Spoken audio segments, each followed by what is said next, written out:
teman-teman, kenalin aku Rosa Rosdiana dari program studi Psikologi Islam 3 atau kelas PSI 3 dengan NIM 234103050037.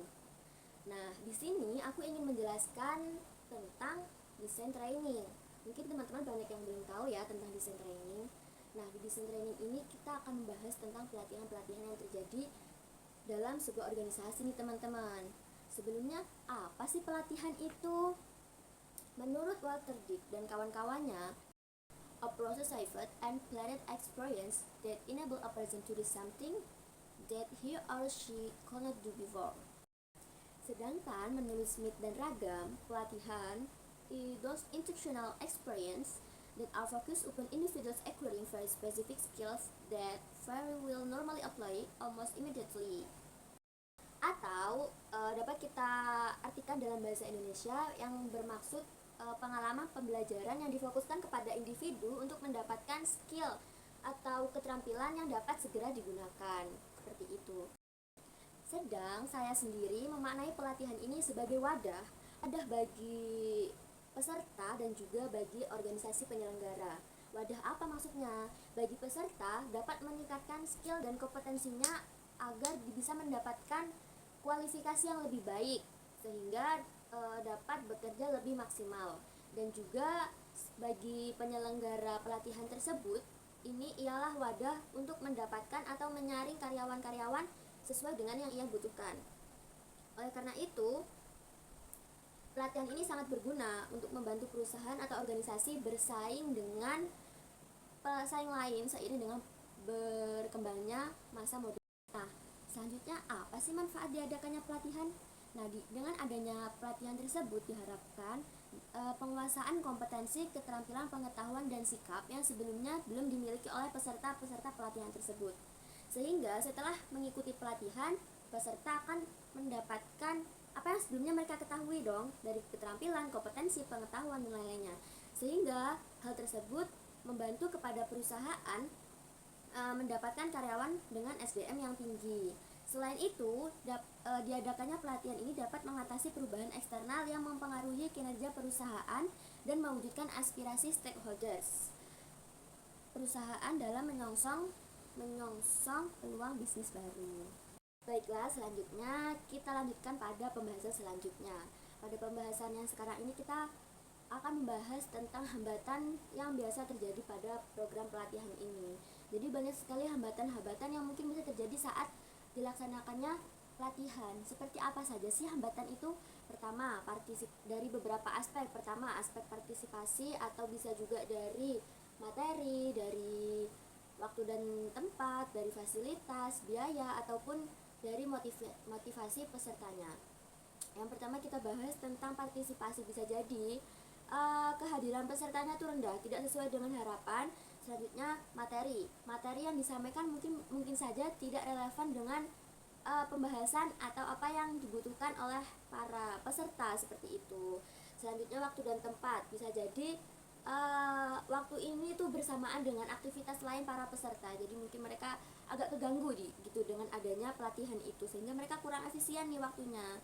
Bisa jadi karena kurangnya evaluasi yang membuat kurang efektif untuk mengukur keberhasilan apakah pelatihan itu berhasil atau tidak. Dan juga setelah itu ada biaya, kurangnya biaya yang membuat anggaran terbatas sehingga menyebabkan kurangnya fasilitas, seperti itu. Dan yang terakhir ada aspek motivasi, pesertanya kurang termotivasi dengan adanya pelatihan. Nah, selanjutnya kita akan membahas tentang indikator-indikator yang menunjukkan bahwa program pelatihan ini telah berjalan secara efektif dan efisien nih teman-teman. Apa sajakah indikator tersebut? Pertama, mampu memfasilitasi peserta dalam mencapai tujuan dan kompetensi program pelatihan. Yang kedua, dapat memotivasi peserta untuk melakukan proses belajar secara berkesinambungan. Yang ketiga, dapat meningkatkan daya ingat atau retensi peserta atas apa yang telah dipelajari sebelumnya pada saat proses pelatihan. Dan yang keempat, mendorong peserta untuk melaksanakan atau mempraktekkan apa yang telah dipelajari tadi dalam dunia kerjanya. Nah, beberapa indikator tersebut adalah pendapat dari Henis dan kawan-kawannya, teman-teman. Lalu, teman-teman bertanya-tanya nggak sih tentang apa aja sih syarat agar pelatihan yang kita laksanakan itu berjalan dengan efektif dan efisien? Nah, ada beberapa syarat yang harus dipenuhi nih agar pelatihan terjadi secara efektif dan efisien. Beberapa syarat yang akan saya sebutkan adalah pendapat menurut Donald dan James Patrick nih, teman-teman. Pertama, program yang dilakukan itu berdasarkan kebutuhan yang dihadapi oleh perusahaan. Jadi dianalisis dulu apa sih kebutuhan yang apa sih kekurangan dari perusahaan tersebut, sehingga setelah itu dirumuskanlah untuk membutuhkan kemampuan di bidang ini, dan kemudian dilanjutkan diadakannya sebuah pelatihan agar karyawan-karyawannya mahir di bidang tersebut. Selanjutnya, program pelatihan didasarkan pada tujuan atau kompetensi yang perlu dimiliki oleh peserta. Masih tidak jauh dari yang pertama tadi, jadi harus sesuai dengan kompetensi pesertanya. Selanjutnya, jadwal penyelenggaraan program pelatihan tersusun dengan rapi. Jadi alangkah baiknya program jadwalnya itu terbuka dan diperjelas seperti itu, rapi seperti itu. Latar belakang peserta pelatihan sesuai dengan kompetensi program yang dilakukan. Dalam pelatihan harus sesuai dengan kompetensi. Maksudnya adalah latar belakang pesertanya, mohon maaf sebelumnya. Jadi latar belakang peserta itu harus sesuai dengan kompetensi yang dibutuhkan oleh pabrik, oleh yang mengadakan pelatihan tersebut. Selanjutnya, instruktur memiliki kualifikasi baik dan kompeten dalam bidang dilatihkan. Tentu ketika kita memanggil atau meminta seseorang untuk menjadi pembicara, maka alangkah baiknya beliau ini memiliki keahlian di bidang tersebut. Alangkah baiknya memiliki kualifikasi yang baik di bidang tersebut, agar materi yang disampaikan pun tidak salah atau tidak berlalu lalang seperti itu. Selanjutnya, program pelatihan menggunakan metode dan media yang relevan dengan kompetensi yang diperlukan. Harus sesuai ya teman-teman, kompetensi dan juga metodenya, agar apa yang disampaikan dan agar peserta ini dapat menerima dan menyerap segala ilmu yang diberikan oleh instrukturnya tadi. Selanjutnya, program pelatihan harus dapat memberi rasa puas pada peserta. Tentu peserta ini harus merasakan rasa puas nih dari pelatihannya.